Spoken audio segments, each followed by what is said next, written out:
Good morning, and thank you for coming out today to reflect on the past year.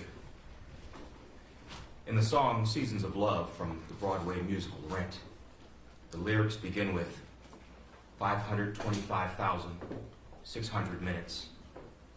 How do you measure a year? The past year certainly has been one measured in ways I never have imagined. February 15, 2019 forever changed Aurora. It was a relatively calm, slightly warmer Friday afternoon where we were wrapping up a long week when the calls began to come through.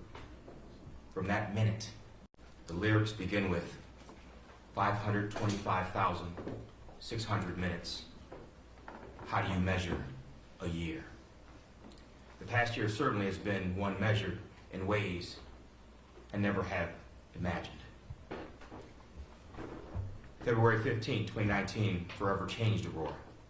It was a relatively calm, slightly warmer Friday afternoon where we were wrapping up a long week when the calls began to come through. From that minute, nothing would be the same. In one moment, we became that city. That very same city we watched on the news over and over, community after community, year after year, dealing with the horrific mass shootings. That very city that would become a household name, the new hashtag, the name which would fill the last blank of the countless prayers for posts on social media. The city of my birth, the city where many of us standing up here call home, the city of lights. On the afternoon of February 15th, the lights were dimmed, darkened, and some sadly extinguished in the midst of one of the worst days in our city's history. Russell Byer, Vicente Juarez, Clayton Parks, Josh Pinker, Trevor Weiner. Let's have a moment of silence for the lives tragically taken from us that day.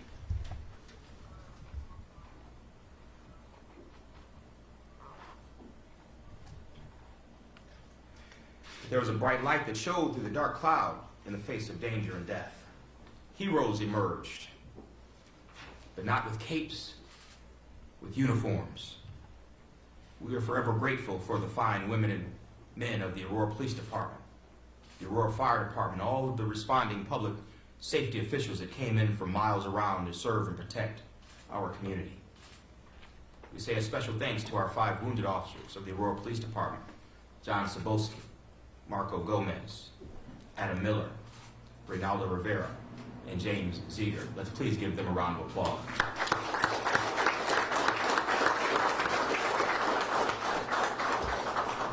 Although we have certainly tried to show them our great appreciation over the past year, no words can truly express to them our gratitude for putting themselves in harm's way. Later that evening, that day, I spent time at the hospital visiting officers and one of the survivors, Mr. Tim Williams. As I stood by Tim's bedside and he recounted the details of what he thought would be the last moments of his life, I was reminded yet again how quickly things can change in the matter of a minute. We continue to pray for Tim and all of those who were in Pratt that afternoon that had to live through such a nightmare. But we stand here today not simply to recount what happened, but to remember our triumph over tragedy. Over the past year, we have worked collectively to turn hurt into hope and pain into progress. This community has taken one of the darkest days in Aurora and found the ability to pull light out of that darkness. The lesson we learned have made us more unified, more stable, more safe, and a better community. How do we measure a year? We measure it in strength. By the end of the day on February 15th, we had already become Aurora Strong. And that strength has continued to multiply over the year. The Aurora Strong banner brought our community together as never before. We came together to raise more than $500,000 locally and another $500,000 nationally for nearly $1.1 million in support for those families of the victims who lost their lives and other victims of this senseless tragedy. Out of this strength came a new sense of unity and community. The community rallied around our first responders, our police, our fire, and 911 operators to show our thanks and support in a variety of ways. But what I personally noticed is how our first responders simply wanted to put attention right back on the victims and their families. For instance, when money was raised for the Aurora Fire Department, firefighters donated tens of thousands of dollars right back to the Aurora Strong Community Fund. Our strength saw us rally around each other to support programs and initiatives over the past month. How do we measure a year? We measure it in service. We've seen this dramatic increase in volunteerism in the city of Aurora that is rooted in the response to Henry Pratt. From youth to adults and all over town, people are asking the question, how can I help Aurora? And then acting on it. Wherever there has been a call made for service opportunities, hundreds have responded. This is our Aurora. This is the Aurora that was bruised but not broken. How do we measure a year? We measure it in safety. Aurora is stronger and safer because of the lessons learned at Henry Pratt. We put those lessons into practice and have implemented new procedures in both Aurora Fire and Aurora Police Departments. It was a horrible day that would have been much more horrific had it not been for the bravery of the Aurora Police and the Aurora Fire. They handled things in the most professional and courageous manner and never once thought about the danger to their own lives as they entered into the building and saved the lives of others. They've been heralded all across the country as some of the best teams in law enforcement in the United States, and we certainly agree. Thank you for always keeping Aurora safe and sound. Let's give our first responders a round of applause.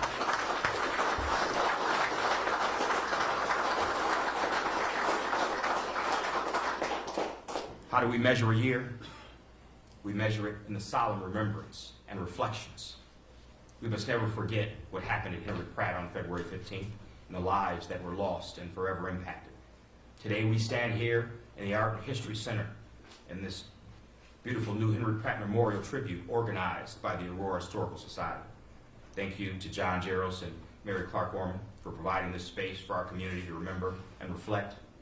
This space will be open for the rest of the month, Wednesday through Saturday, from 12 to 4 p.m., and at special requests for tours.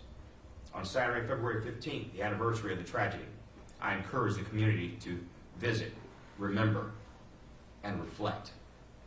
On that day, we'll provide an opportunity for you to leave cards and notes for the families of Russell Byer, Vincente Juarez, Clayton Parks, John Pinkert, and Trevor Wanger. And for our first responders, we'll make sure the cards and notes make it to them. Also on Saturday 15th, all flags on city properties will fly at half-staff in commemoration of the 1-year anniversary. Our chiefs will also have additional details on what will happen on Saturday. 525,600 minutes. What a year we had. In some ways it feels just like yesterday. In other ways it feels like generations have passed. February 15, 2019 shook Aurora, but it didn't shatter Aurora. February 15, 2019 bruised Aurora, but it didn't break Aurora. February 15, 2019 defined a new version of Aurora, but didn't destroy Aurora. February 15, 2019 didn't leave us, Aurora, scared. It left us, Aurora, strong. Now please welcome our Aurora Fire Chief Gary Krenitz to the microphone, who will be followed by Aurora Police Chief Kristen Zeman. And after that, we'll take questions. Thank you, Mr. Mayor. I knew this day was coming. The year goes by quickly.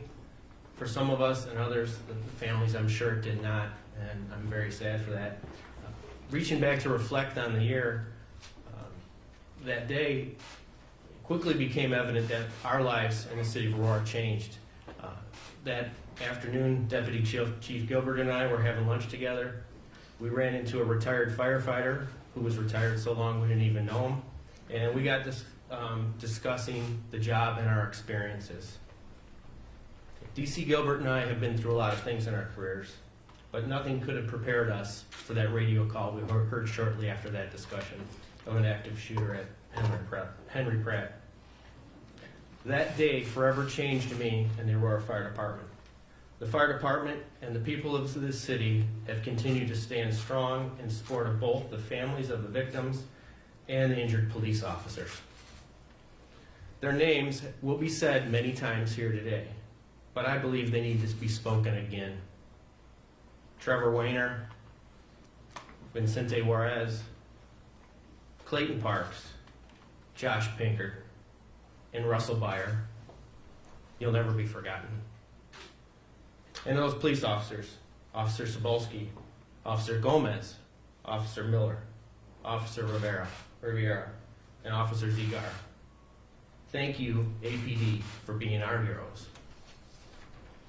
I've never been more proud in my career to be an Aurora firefighter than this terrible day. The strength and professionalism displayed by every member of this department was incredible. Since that tragic day, the Aurora Fire Department has built on these lessons, and we've learned. We've become stronger, we've become more unified with the police department, we've become more efficient, and we are far better prepared. I pray that we'll never have to respond to another event like this. But if we do, we will do it with the same care and professionalism that was exhibited that day. Thank you.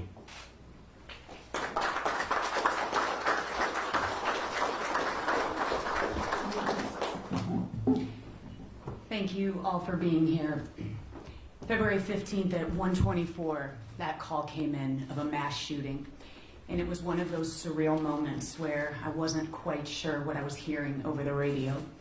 And as we stumbled to get to the scene, really truly stumbling out of the police department, jumping in our squad cars to get there as fast as we possibly could. And as we were on our way to the scene, what seemed like a moment that would last forever in time was listening one by one to my officers getting shot.